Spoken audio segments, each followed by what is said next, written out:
Saudara-saudari semuanya, Shalom Alaikum. Kita mau bicara mengenai Rasul Petrus, paus kita yang pertama. Kita semua tahu, bahkan orang di luar Katolik pun umumnya tahu bahwa paus berkedudukan di kota Roma. Sebenarnya kalau kita bicara mengenai kepausan atau secara khusus bicara mengenai Rasul Petrus sebagai paus yang pertama, kita harus mulai dari kota suci Yerusalem, tidak langsung kota Roma, saudara-saudari, di mana Rasul Petrus melakukan pekabaran Injil, mewartakan mengenai Yesus Kristus. Kemudian beliau pindah ke kota yang kedua yang bernama kota Antioquia. Saya beri kode nomor 2, itulah kota Antioquia. Dan terakhir sampai pada kemartirannya, Rasul Petrus berpindah ke kota Roma. Itulah sejarah singkat kenapa kepausan itu berpusat di kota Roma dan bukan kota suci Yerusalem. Di mana Petrus memimpin itulah sesungguhnya pusat gereja. Karena dulu Petrus memimpin di Yerusalem, pusat gereja ada di Yerusalem. Ketika beliau pindah ke Antioquia, pusat gereja ada di Antioquia. Dan terakhir ketika beliau pindah ke Roma, pusat gereja Roma dan wafat di kota Roma. Itulah kenapa sampai hari ini Paus bertempat tinggal di kota Roma karena mengikuti jejak Petrus. Paus adalah pengganti Rasul Petrus. Itu sejarah singkatnya. Selain penuh dengan Roh Kudus, Rasul Petrus juga mencurahkan Roh Kudus. Kita lihat bahwa pada Kisah Rasul 8 pada ayat ke-14 dan 15, pada saat itu orang Samaria telah menerima firman Tuhan. Telah dibaptis, katakanlah begitu. Tetapi mereka belum terima Roh Kudus. Kemudian yang diminta untuk datang ke Samaria itu Petrus dan Yohanes. Setelah tiba di sana, Petrus berdoa sehingga orang-orang Samaria yang sudah menjadi Kristen tadi memperoleh pencurahan Roh Kudus. Berarti di sini tanda petik Petruslah yang mencurahkan Roh Kudus, memohon. Tentu Roh bekerja menurut kehendak Roh, tetapi ini dimohonkan oleh pemimpin para rasul sehingga orang-orang Samaria memperoleh karunia Roh Kudus pula. Itu tadi episode Yerusalem. Kemudian makin meluas, yaitu Yudea, Samaria, dan Galilea. Yerusalem kotanya, wilayah sekitarnya namanya Yudea. Agak naik sedikit namanya Samaria, paling utara Galilea. Itu 3 wilayah orang Yahudi pada zaman Tuhan Yesus 2000 tahun yang lalu kurang lebih. Nah kemudian makin menyebar, kalau kita membaca Kisah Rasul 8 ayat 14, orang Samaria, sebagaimana tadi sudah disebut bagian awal, telah menerima firman Allah. Jadi gambarnya kira-kira seperti itu. Yang warna merah kota Yerusalem, kemudian Samaria itu yang jauh lebih luas lagi. Kita lihat juga bagaimana pewartaan Injil di Samaria pada Praksis Apostolon bab yang ke-8. Lalu makin luas lagi. Diceritakan dalam Kisah Para Rasul 9 ayat 31. Yudea, Galilea, dan Samaria. Dikatakan jemaat di seluruh Yudea, Galilea, dan Samaria. Itu gambarnya. Nah dalam keadaan damai itulah Rasul Petrus mewartakan Injil kemana-mana. Salah satu contohnya kota Lida. Kemudian juga contohnya kota Yope. Kalau kita membaca pada Praksis Apostolon pada pasal yang ke-9 ayat 38. Kota Lida, kota Yope. Tapi itu hanya contoh-contoh kota. Karena intinya ada pada kata kunjungan kemana-mana tadi. Kisah Rasul 9 ayat 32. Petrus berjalan keliling mengadakan kunjungan kemana-mana. Karena sebagai pemimpin dia mengunjungi, menguatkan. Apakah para rasul yang lain juga kemana-mana? Betul, tapi Rasul Petrus lebih punya tanggung jawab. Karena apa? Perintah langsung Tuhan Yesus. Kalau kita membuka Injil Yohanes, gembalakanlah domba-dombaku 3 kali. 3 kali Rasul Petrus ditanya, apakah engkau mencintai aku? Dan 3 kali pula mendapatkan firman perintah, gembalakanlah domba-dombaku. Kan kalau kita membuka Injil Matius, pasal yang ke-16, yang artinya engkau adalah Petrus, di atas batu karang ini, aku akan mendirikan eklesia meam, artinya gerejaku. Gereja yang mana? Gereja Katolik tentu yang dimaksudkan. Karena itulah Rasul Petrus menjadi paus atau pemimpin kita yang pertama. Itu maksudnya kunjungan kemana-mana itu seperti itu. Kemudian selain Yope, Lida juga ke kota Kaisarea. Nah di Kaisarea inilah untuk pertama kalinya ada orang kafir yang artinya bukan Yahudi. Latinnya itu Paganus, itu pertama kalinya namanya Cornelius, seorang jenderal Romawi menjadi Kristen dan dibaptis. Itulah pertobatan yang terjadi di kota Kaisarea. Juga menjadi pertobatan Petrus. Apa maksudnya pertobatan Petrus? Dulu awalnya Petrus dan rasul-rasul yang lain mengira Meskipun sebenarnya mereka sudah diajar oleh baginda Yesus, tapi belum ngeh gitu loh. Dalam banyak hal, para rasul untuk menjadi ngeh, untuk menjadi paham 100%, mereka butuh waktu seringkali. Sebenarnya sudah diberi sabda, pergilah ke seluruh dunia. Tapi belum paham-paham, bahkan pada saat hari Pentakosta pun mereka belum sesungguhnya full 100% paham bahwa iman Kristen untuk seluruh dunia. Awalnya mereka pemahamannya adalah iman Kristen hanya untuk orang bersunat. Dalam hal ini orang Yahudi. Maka di sini ketika ketemu dengan Cornelius, itulah pertama kalinya yakin ternyata iman kepada Yesus Kristus juga untuk goyim. Haleluya saudara. Puji Tuhan, untuk goyim dapat mengenal iman yang benar dan menjadi anak-anak Allah demi kemuliaan untuk masuk ke rumah Bapa surgawi. Bangsa-bangsa lain juga berhak untuk memperoleh keselamatan dalam nama Yesus Kristus Tuhan dan Penyelamat. Nah kemudian beliau sebagai pemimpin para rasul memimpin konsili Yerusalem. Persoalan sunat. Kenapa menjadi persoalan? Pada saat Yesus masih hidup, sunat belum diatur. Dan memang belum semua diatur karena baginda Yesus kan berfirman, nanti akan Roh Kudus memberi kamu hikmat sehingga kamu tahu kebenaran kebenaran. Maka soal sunat dibicarakan. Dan di sini Rasul Petrus memimpin di konsili Yerusalem. Nah kalau kita lihat Paulus, rasul yang datang kemudian setelah baginda Yesus naik ke surga, itu pun juga mengakui kepemimpinan Petrus. Kalau kita lihat di dalam surat Galatia yang pertama ayat yang ke-18, 3 tahun kemudian akunya di sini Paulus, pergi ke Yerusalem untuk mengunjungi Kefas. Dan aku menumpang 15 hari di rumahnya. Maka di sini ini merupakan ayat kunci untuk menjawab dari mana Rasul Paulus mengerti ajaran mengenai Yesus Kristus. Rasul Paulus tinggal 15 hari lamanya di rumah pemimpinnya para rasul. Yang berarti dalam bahasa kita sekarang les privat. Kemudian dari Yerusalem pergi ke tempat lain. Itu setelah dipenjara kemudian dituntun keluar dari penjara. Maka kalau kita membuka Praksis Apostolon 12 pada ayat yang ke-17 dikatakan Petrus menceritakan bagaimana Tuhan menuntun keluar dari penjara. Yang dituntun malaikat itu loh. Nah kemudian dikatakan ia keluar pergi ke tempat lain. Ke tempat lain yang di sini yang dimaksudkan bukan lagi berada di kota suci Yerusalem. Karena pada saat itu, pada saat Petrus di penjara, kepemimpinan di Yerusalem kemudian dialihkan kepada Yakobus. Itulah kenapa dikatakan di sini, boleh dikatakan Petrus melapor kepada Yakobus. Lihat baik-baik, katanya, kata Petrus, beritahukan hal ini kepada Yakobus. Karena pada saat itu Yerusalem sudah dipimpin oleh Yakobus karena Petrus harus pergi ke tempat lain. Nah, tempat lainnya itu ada di mana? Antioquia, ternyata jawabannya. Rasul Petrus di dalam Alkitab boleh dikatakan hanya berhenti pada Kisah Rasul bab 15. Setelah memimpin konsili Yerusalem, hilang. Hilang begitu saja. Itulah kenapa gereja perlu tradisi suci. Bagaimana Rasul Petrus pergi ke Antioquia. Itu persis seperti yang diceritakan di dalam Kisah Rasul 11 ayat 19. Dikatakan, sementara itu banyak saudara-saudara telah tersebar. Ini karena penganiayaan yang muncul kemudian. Setelah Saulus bertobat, bukan berarti penganiayaan itu berhenti. Masih nyambung.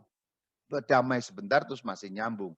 Lalu dikatakan mereka tersebar sampai Venesia, Siprus, dan Antioquia. Nah disitulah pertama kali kemudian Rasul Petrus sampai ke kota Antioquia. Bagaimana caranya kita tahu mengenai Petrus yang pergi ke Antioquia? Lihat Galatia 2 ayat 11. Tetapi waktu Kefas datang ke Antioquia, aku berterang-terang menentangnya sebab ia salah. Jadi juga masih ada ketegangan-ketegangan. Ini Kristen bersunat, itu Kristen tidak bersunat. Itu sebagaimana digambarkan di dalam kota tadi itu. Yaitu kalau Yerusalem umumnya Kristen bersunat. Karena semua Yahudi. Di Antioquia ada yang bersunat, ada yang tidak bersunat. Karena sudah merupakan bangsa-bangsa lain. Silakan lihat gambar di situ. Warna merah itu Yerusalem, itu Kristen orang-orang yang bersunat. Karena Yahudi, auto sunat. Tapi di Antioquia itu campuran. Ada yang bersunat kalau dia Yahudi otomatis sunat. Tapi ada orang bangsa lain, bangsa yang berbeda, misalnya orang Yunani, orang Syria, itu tidak bersunat. Maka golongan Kristennya berbeda di Antioquia. Jadi warnanya berbeda. Kalau di Yerusalem lebih homogen, orang Yahudi semua maka sunat. Di Antioquia itu campuran, jadi tidak bersunat. Nah di situ Rasul Petrus dianggap oleh Rasul Paulus bersikap munafik. Karena dia kemudian membuat pemisahan atau pemecahan antara golongan yang bersunat dan tidak bersunat. Lihat, bahwa di situ ada semacam pertengkaran antara Rasul Petrus dan Rasul Paulus. Lihat, ketika mereka kemudian berjumpa, perbedaan-perbedaan itu akhirnya disikapi dengan sangat bijaksana dan Rasul Petrus sebagai pemimpin para rasul tidak anti kritik, tidak anti ditegur. Ini luar biasa. Anda bayangkan pemimpin para rasul bukan karena dipilih oleh siapapun kecuali oleh Sang Kristus, dikritik di depan orang banyak. Lihat bagaimana Rasul Paulus tadi mengatakan, aku berterang-terangan. Berterang-terangan itu maksudnya apa? Terus terang di depan umum. Ditegur depan umum boleh dikatakan begitu. Galatia 2 ayat 11. Aku, Paulus, terus terang depan umum menentang Rasul Petrus sebab ia salah. Disalah-salahkan depan umum. Tetapi mereka ketika berjumpa di dalam konsili Yerusalem, mereka akhirnya mencari kehendak Tuhan. Jadi pertengkaran di sini bukan pertengkaran mencari siapa yang terbesar, tapi mau mencari kehendak Tuhan yang benar. Sehingga mereka harus bertengkar dalam rangka mencari kebenaran apa yang sungguh dikehendaki oleh Tuhan junjungan mereka bersama. Jadi di sini berantem boleh kalau mencari kehendak Tuhan. Nah ini yang dapat kita contoh juga dari sosok Petrus. Dia pemimpin yang ditunjuk langsung oleh Sang Kristus. Tapi ketika nanti pada saat konsili Yerusalem, Paulus kan juga hadir di situ. Lihat 15 dalam kisah para rasul pada ayat yang ke-9. Ia Allah sama sekali tidak mengadakan perbedaan antara kita dengan mereka. Pandangannya berubah. Ditegur oleh Paulus, dia bisa mengubah pandang. Karena pada awalnya tidak gampang. Allah tidak mengadakan perbedaan. Maksudnya apa? Bersunat ataupun tidak satu kesatuan. Awalnya Rasul Petrus membuat perbedaan, maka dikritik oleh Rasul Paulus. Tapi di situ kebesaran hati itu hanya karena iman kepada Yesus yang sama, hanya karena iman kepada Tuhan yang sama, dia bisa terima kritik itu. Lalu apa terjadi? Mereka berpelukan. Lihat sekarang gambarnya. Tadi mereka berantem dan memang selalu digambarkan Petrus dan Paulus seiring sejalan seperti ini. Ini ikon yang selalu muncul di mana-mana. Ini sebelah kanan Rasul Paulus, sebelah kiri itu Rasul Petrus. Itulah kenapa dalam tradisi suci dari abad ke abad, Gereja Katolik merayakan kedua rasul itu dalam satu hari raya 29 Juni. Hari raya Santo Petrus dan Santo Paulus sebagai satu kesatuan. Selanjutnya, bukti mengenai Rasul Petrus ada di Antioquia itu ada di kitab-kitab yang ditulis sebagai bagian dari tradisi suci. Lihat, di dalam kitab yang berjudul De Viris Illustribus, De Viris Illustribus itu artinya pria ternama, para pria ternama, itu plural ya. Pada bab 1 yang ditulis oleh Santo Jerome atau Hieronymus. Kita lihat bagaimana disebut Simon Petrus, anak Yohanes, ini identitasnya. Asalnya dari Betsaida, sangat cocok, provinsi Galilea, saudara Andreas Rasul, ia sendiri pemimpin para rasul. Jadi supaya disebutkan identitas supaya enggak salah.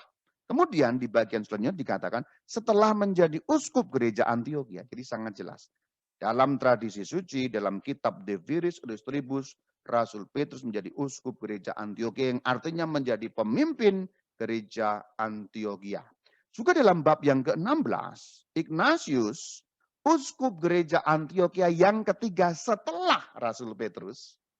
Jadi dalam bab ke-16 memang tidak secara langsung bercerita mengenai Rasul Petrus. Ini bercerita mengenai Ignatius, tapi menyebut Rasul Petrus dengan menyatakan uskup ketiga Antioquia itu Ignatius setelah Rasul Petrus. Artinya Rasul Petrus pertama ada di situ. Kemudian baru Ignatius menggantikan sebagai yang ketiga. Juga Dalam tradisi suci yang dikisahkan oleh Bapak Gereja yang bernama Eusebius dalam kitab yang berjudul Historia Ecclesiastica. Artinya itu sejarah gerejawi. Pada bab yang ketiga ayat yang ke-22, pada waktu itu Ignatius yang dikenal sebagai Uskup Antioquia yang kedua, Evodius yang pertama. Evodius yang pertama sebagai pertama menggantikan Petrus maksudnya. Jadi kalau dihitung dari Petrus, berarti Evodius yang kedua, Ignatius yang ketiga. Itulah mengapa tadi ada sedikit perbedaan penghitungan. Kalau Hieronymus menghitung ketiga, kalau Eusebius menghitung kedua, karena yang satu menghitung pangkalnya, yang lain tidak. Nah itu. Itulah bukti ia ada di Antioquia. Kemudian pindah ke Roma. Mana buktinya? Dari kitab Historia Ecclesiastica yang menjadi bagian dari tradisi suci gereja yang dikisahkan oleh Bapak Gereja Eusebius. Dikatakan, pada kitab yang ketiga, pada pasal yang pertama, ayat yang kedua. Petrus pergi ke Roma, disalibkan dengan kepala di bawah. Ayatnya jelas sekali di dalam tradisi suci. Demikian juga kalau tadi kita baca di dalam kitab Viris Illustribus oleh Jerome tadi itu, kita baca di bagian terakhir yang tadi saya belum bacakan, Petrus, perhatikan baris yang kedua dari bawah, berpindah ke Roma pada tahun kedua pemerintahan Claudius. Berpindah ke Roma pada tahun kedua pemerintahan Claudius. Bahkan sangat jelas kapan pindahnya ke Roma. Dan di Roma itulah Rasul Petrus disalibkan dengan salib terbalik. Maka sebenarnya salib terbalik itu lambang Petrus, bukan lambang gereja setan. Memang pada abad-abad kemudian, yaitu abad 19 dan 20, di Amerika, lambang salib terbalik dipakai oleh gereja setan, dibalik dengan maksud menolak. Menolak salib Kristus yang benar. Kalau salib Kristus kan menghadap ke atas, kalau setan menghadap ke bawah, itu maksudnya. Tetapi arti yang dimiliki oleh salibnya Rasul Petrus beda. Bukan menolak Yesus, tapi ketidakpantasan. Dan ini jauh lebih tua. Kalau gereja setan itu baru pakai abad 20, belum lama kemarin sore bocah-bocah ingusan itu, bau kencur Amerika itu. Tapi kalau salib terbalik, Rasul Petrus sudah sejak zaman abad pertama, nyambung sejak zaman para rasul. Itulah kenapa di situ kita bisa melihat, kalau lihat foto-foto misalnya ada paus dengan kursi yang bergambar salib terbalik, itu menggambarkan kursi paus itu kedudukannya Petrus yang digantikan. Itu maksudnya seperti itu. Kalau kita lihat Adversus Hereses yang ditulis oleh Bapak Gereja Irenaeus pada kitab yang ketiga, bab yang pertama, ayat pertama. Rasul-rasul pergi ke ujung-ujung bumi mewartakan kabar baik, masih umum. Nah kemudian secara khusus diceritakan, Petrus dan Paulus berkhotbah di Roma dan mendirikan fondasi gereja. Artinya memimpin gereja dari Roma. Juga kalau kita lihat di dalam tulisan Eusebius, Bapak Gereja juga, Historia Ecclesiastica 3, pasal 1 ayat 2. Petrus mewartakan Injil dan seterusnya. Akhirnya, ada kata-kata akhirnya, karena memang berakhir di Roma nantinya. Pergi ke Roma. Kalau kita lihat juga, di dalam tulisan Hieronymus tadi, berpindah ke Roma. Roma sesungguhnya di dalam masa kuno kadang-kadang disebut Babilonia. Kalau kita membuka surat pertama Petrus pada pasal yang kelima ayat 13, Babilonia atau ejaan lain Babel, Babylon itu sama. Kita lihat ada kata Babel dan juga dari Markus anakku. Nah, Babel di situ yang dimaksud Roma, karena itu gambaran sebuah kota disebut dengan gambaran Babilonia. Kita lihat juga dalam Historia Ecclesiastica 2:15 ayat yang kedua. Petrus menyebut Markus dalam surat pertamanya yang menurut mereka ditulisnya sendiri di Roma sebagaimana disiratkannya. Jadi tersirat ketika ia menyebut kota itu, kota Roma maksudnya, dengan sebuah gambaran yaitu Babilonia. Lalu kalau kita membuka Historia Ecclesiastica, ini tradisi suci, pada buku yang kedua, pasal 25 ayat 5 dikatakan Paulus dipenggal di Roma, Petrus disalibkan, dan masanya pun disebut, yaitu masa pemerintahan Kaisar Nero. Kita juga lihat bagaimana kelanjutan kepemimpinan kepausan itu atau kepemimpinan sebagai uskup Roma. Jabatan uskup kemudian digantikan oleh Linus, Dan kita masih bisa melihat bagaimana urutan di dalam gereja Katolik terpelihara sampai sekarang. Jadi banyak sekali bukti-bukti tertulis dari dokumen tradisi suci yang menyatakan bagaimana lambang salib terbalik itu merupakan lambang Petrus, maka kursi paus itu juga diberi lambang salib terbalik yang menggambarkan paus melanjutkan kepemimpinan Rasul Petrus. Kita lihat beberapa foto di sini yang menggambarkan salib terbalik, tradisi suci dan seterusnya karena tadi itu. Kalau kita mau merunut jabatan uskup Roma itu paus, paus adalah uskup Roma. Jadi itu istilah, jangan lupa. Kita kadang-kadang orang Katolik lupa bahwa paus adalah uskup Roma. Uskup Roma adalah paus. Itu runut sampai zaman Rasul Petrus, kemudian digantikan Linus sebagai yang pertama, yang kedua Anakletus, yang ketiga Clemens, Evaristus yang keempat, kemudian Alexander yang kelima, selanjutnya Sixtus yang keenam, Telephorus yang ketujuh, 8 Hyginus, dan seterusnya nyambung sampai hari ini semua ada daftarnya. Kalau kita melihat tradisi suci, ini bukti-bukti semua ada, Ad versus Hereses, buku yang ketiga, ayat ketiga, kemudian kita lihat bagaimana daftar itu terpelihara sampai hari ini, bahwa memang gereja Katolik nyambung sampai zaman para rasul. Itu juga dipertegas dengan beberapa hal yang lain, contohnya surat Kiprianus dari Kartago, pada bab ke-51 ayat 8, dikatakan Fabianus menggantikan kedudukan Petrus yang kesekian. Nah itu bagaimana uskup Roma itu kemudian memang dipandang sebagai pengganti Petrus karena memang demikianlah sejarahnya. Kok di Alkitab nggak ada? Memang tidak ada. Kalau hanya mengikuti Alkitab, Rasul Petrus berhenti ceritanya dengan konsili Yerusalem. Tapi gereja Katolik kan tidak hanya soal Alkitab saja, tapi juga tradisi suci gereja. Beberapa hal tadi itu yang dapat kita lihat dan bagian terakhir saya mau mengatakan Rasul Petrus benar-benar menjalankan tugasnya sampai di kota Roma. Bagian terakhir di kota Roma yang judulnya Domine Quo Vadis. Itu apa intinya? Intinya adalah pada saat itu kota Roma dibakar oleh Kaisar Nero dengan menuduh orang Kristen sebagai pelakunya, maka semua orang Kristen keluar lari dari kota Roma takut dikejar-kejar karena disalahkan, dianggap membakar kota Roma. Ceritanya adalah Rasul Petrus pun ngacir, lari ketakutan keluar dari kota Roma. Di gerbang kota Roma, dia mendapat penampakan dari Sang Kristus Tuhan kita berjalan mau masuk kota Roma. Lalu Petrus bertanya dalam bahasa Latin, Domine quo vadis?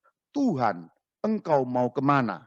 Jawab Tuhan, mau masuk ke kota Roma. Petrus mengatakan, jangan Tuhan, kita semua dikejar-kejar. Ayo kita keluar saja, karena nanti kita dalam bahaya. Tuhan menjawab, biarkan aku disalibkan untuk kedua kalinya di kota Roma. Di situ Petrus seperti diingatkan kembali, gembalakanlah domba-dombaku. Maka dia merasa malu kembali masuk kota Roma untuk menguatkan jemaat, tidak meninggalkan kawanannya di kota Roma. Karena apa? Gembala ada di depan dan dia kemudian kembali masuk kota Roma dan pada masa pemerintahan Nero itulah dia kemudian ditangkap, disalibkan dengan cara terbalik. Dan di situ Rasul Petrus sudah menjalankan tugas yang dipercayakan oleh Sang Kristus ketika bertanya di pantai Danau Tiberias 3 kali. Apakah engkau mengasihi aku? Ya Tuhan, aku mengasihi. Apakah engkau mengasihi aku? Ya, ya, ya. 3 kali ditanya dan juga 3 kali diberi perintah, gembalakanlah domba-dombaku. Tanggung jawab yang luar biasa. Ketika Tuhan memberikan satu wewenang sekaligus tanggung jawab dilakukan dengan baik oleh pemimpin besar kita, yaitu Rasul Petrus, paus yang pertama, pemimpin para rasul. Demikian cerita saya tentang Rasul Petrus. Semoga menjadi berharga juga untuk perkembangan iman kita. Shalom Aleichem.